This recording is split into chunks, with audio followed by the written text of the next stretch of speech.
Well, I see you dug up the original movie poster. Oh boy, that takes me back.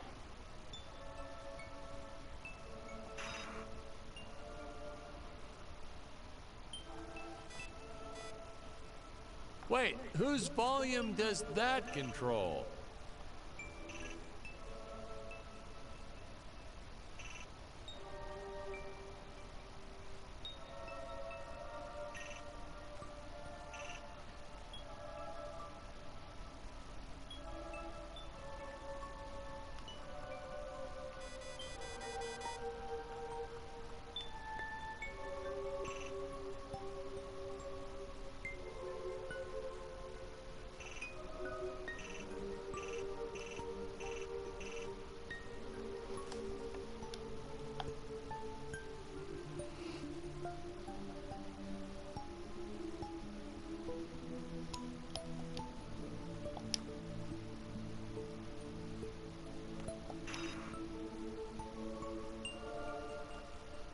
We digitally cleaned up the old 35mm. Much nicer now, huh? Yeah, well, actually, I hadn't noticed.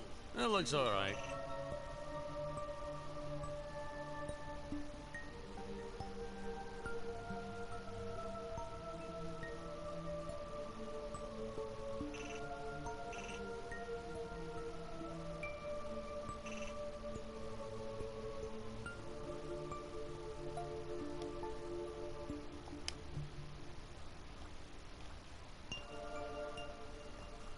I can never figure out all these DVD options. I tell you, watching movies has become complicated.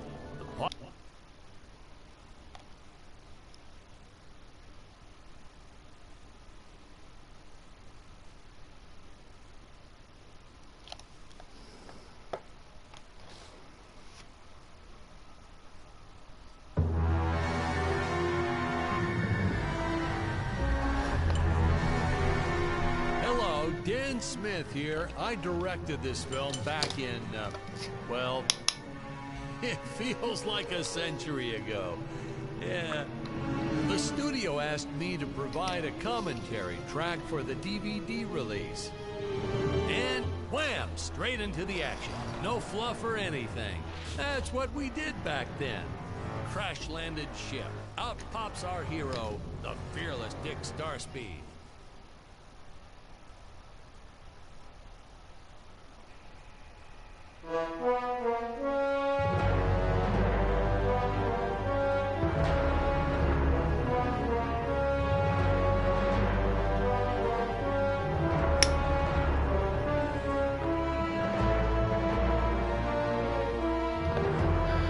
Seems like our lead forgot what to do in his scene.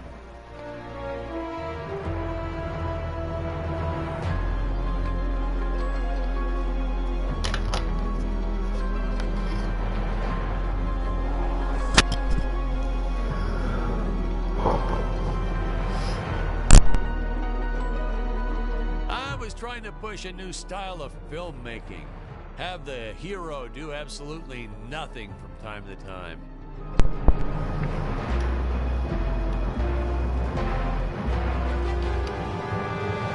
The ship's velocity reactor is damaged. I believe that I am stranded on an alien planet. Played, of course, by actor Jonathan Digby. Went on to some minor roles after this. Such a shame. I thought from day one, this guy's got leading man written all over his face.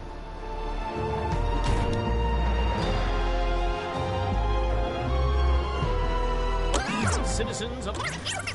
Probably shouldn't have had Dick draw his weapon when he was talking about peas. Well, maybe one day we'll go back and CG it into a sandwich or something instead. Ha! Just kidding. And this is what people pay to see. A no-name middle-aged B-list actor duking it out with stuntmen in costumes. Such stunning choreography. Now the extras in those robot suits really knew how to take a punch. Oh, literally. I told Jonathan not to hold back. Give it all to him. Kick him in the nuts and bolts. And I know what you're thinking, but don't worry. We handled it responsibly. We made them all sign waivers not to sue for injuries.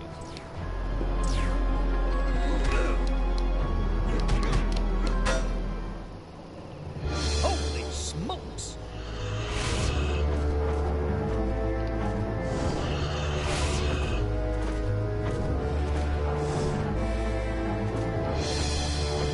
If I land squarely on that grain silo, I should survive this time. Well, I shouldn't say this now, but you could actually see the strings if you squinted hard enough.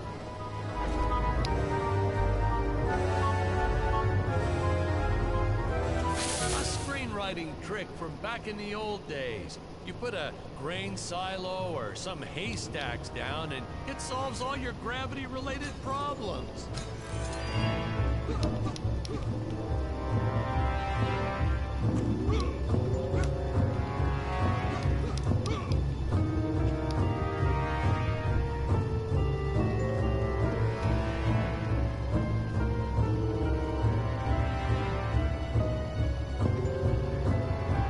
Some of my equipment was lost.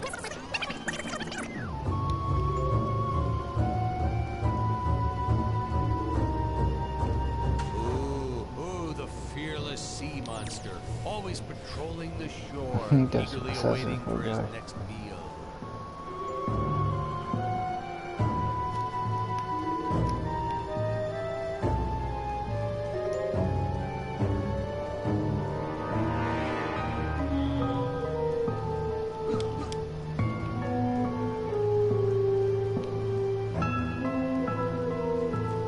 Dinosaurs. You just don't see quality stop motion like this anymore. Someone actually sat there and moved them, frame by frame. Today, it'd be done with computers, but where's the artistry in that?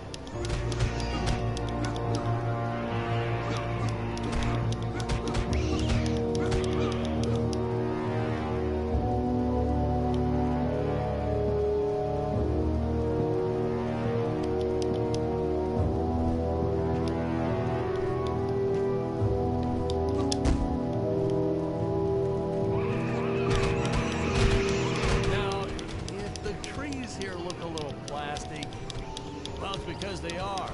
I took them from the set of my last film, Vampire Island 2.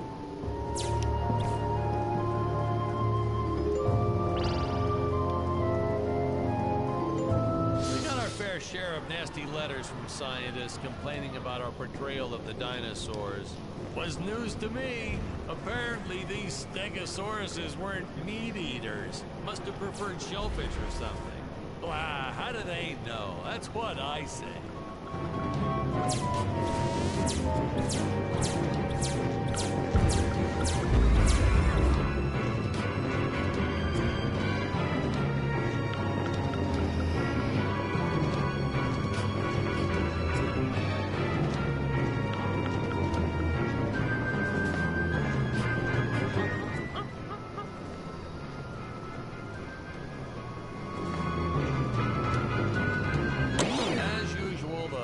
Population is defenseless. That's where our hero steps in and saves the day.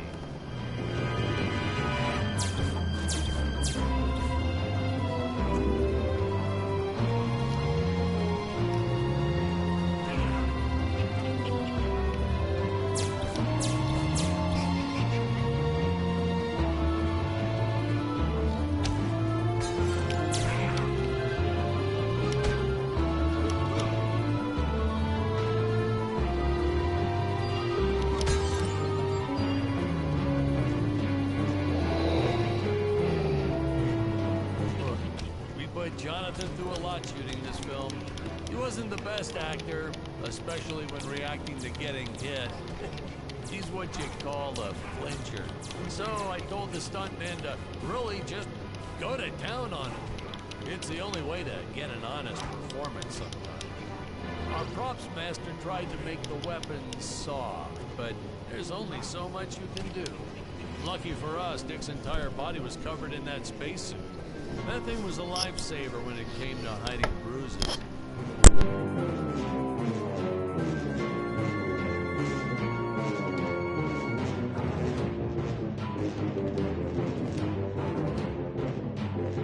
nice still shots are great, aren't they?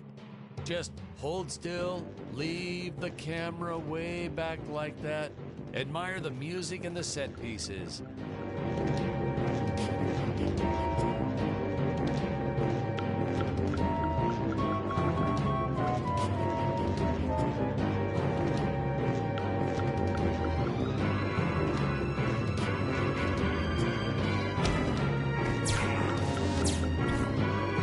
Curious.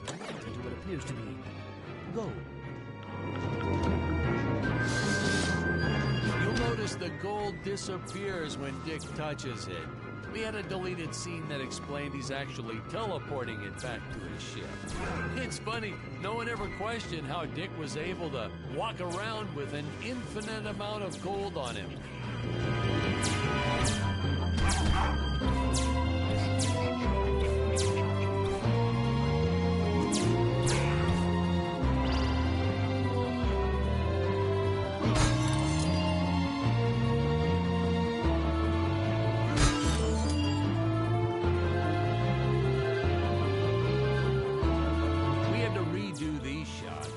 Our first attempt was kind of a disaster. We tried using real apes, thought it'd cut down on the costume budget a bit. But have you ever tried working with apes? They are the worst actors ever. They don't sit still for a moment, and the second you take your eyes off of them, they're flinging their feces all over the place. Jonathan refused to work with him after he got let's just say that he had to take more than a couple of showers one day. You know, you never forget the smell of monkey poo. We steam cleaned the studio top to bottom. Still never got rid of it entirely. All through the rest of the shot, we kept finding those little surprises hiding inside various props. Boy, were those the days.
Top-notch stop-motion effects, huh?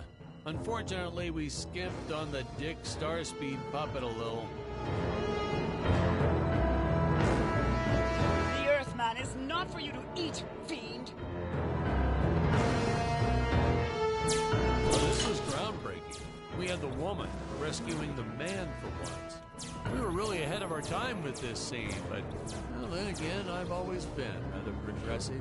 The studio exec didn't seem to get why it was such a big deal, though. Sorry, we don't see this as anything unusual. Ha! Of course! It's unusual. A woman would never save the man. It just doesn't happen. Not in the movies, not in real life. I don't know why we didn't get more recognition for this scene. Well, I guess I was just a little too ahead of my time.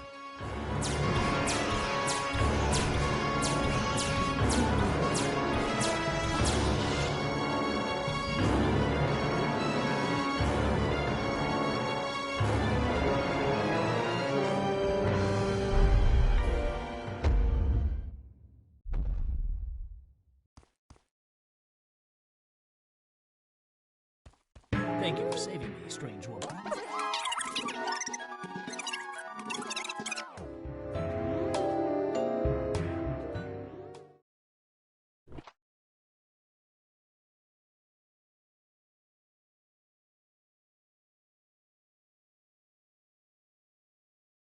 So we'll be seeing our first example is this of place? teleportation This is not my being father's used by chamber. Scarlet right here. You have disobeyed me for the final time. In the Tower of Eternal Salt for all eternity. The old fool.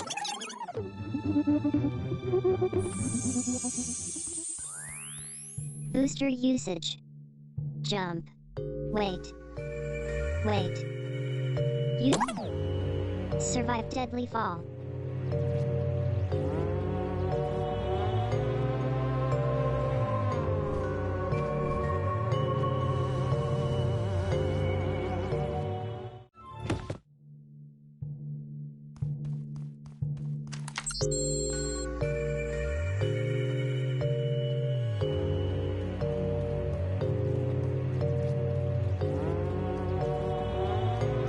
Scarlet didn't quite realize she needed to shoot the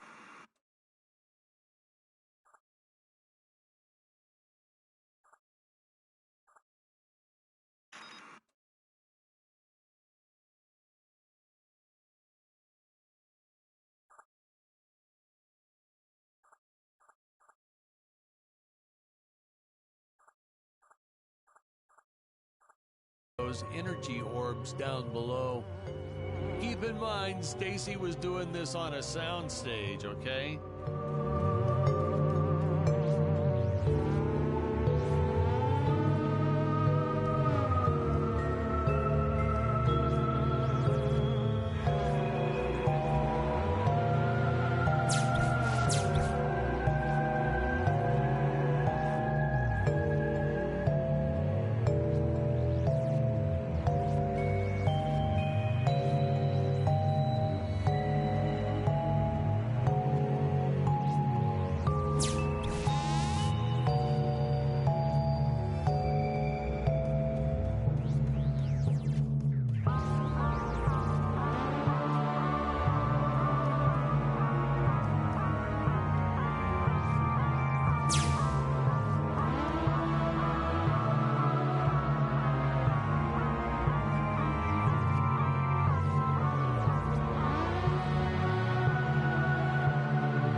the energy imps. Such a neat effect. We had to paint each movement frame by frame and superimpose it into live footage. We were pulling all-nighters for weeks. Well, when I said we, I meant the artists. I'm pretty much useless if I don't get a solid 10 hours a night. Hey, now what's going on?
I designed this creature to reflect the human condition. Always hungry, never satisfied. The bottomless pit of the beast's stomach. I don't know, you say stuff like that in interviews and your film always wins awards.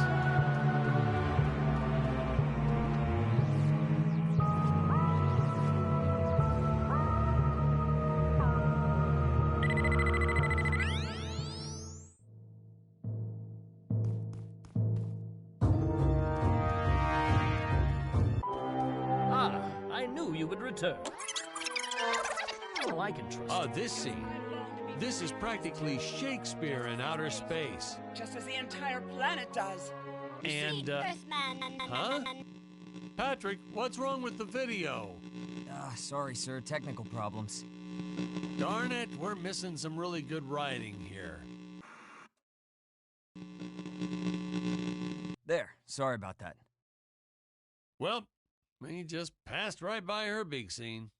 Basically, they agree to work together, but one must stay behind in the sleep chamber at all times. Should I rewind? Never mind. I'll continue from here.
From the start, our budget was a little tight, even by standards back then.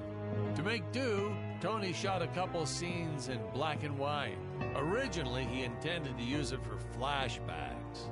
But then I had to break it to him. Our film doesn't have flashbacks. We almost made it a silent film just to cut costs. I felt it was an absolute necessity we have a T-Rex in this film, but we got this Serato thing instead. Of course, I went through the whole production thinking it was a T-Rex because, really, who can tell the difference anyway?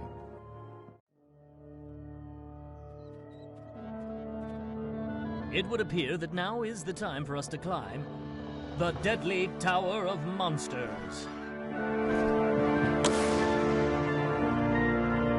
Good screenwriting 101. Always announce the title within the film itself. How else are you going to let the audience know your heroes really mean business? Now, that weapon, it's just an electric shaver, but you know, I bet you'd never guess it was, would you?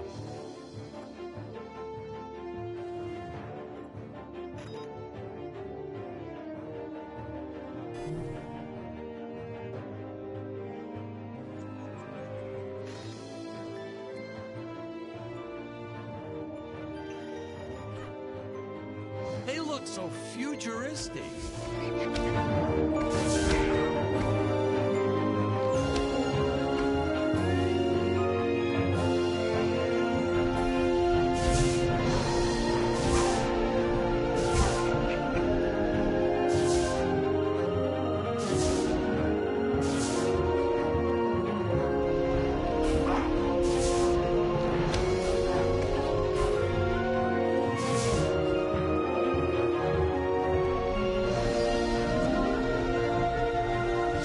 Taxidermist who helped us out with these bat creatures for real cheap.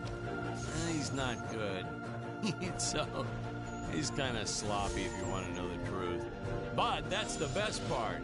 A sloppy bat looks scarier. Oh, but you gotta sew up that sphincter. Just trust me on that one.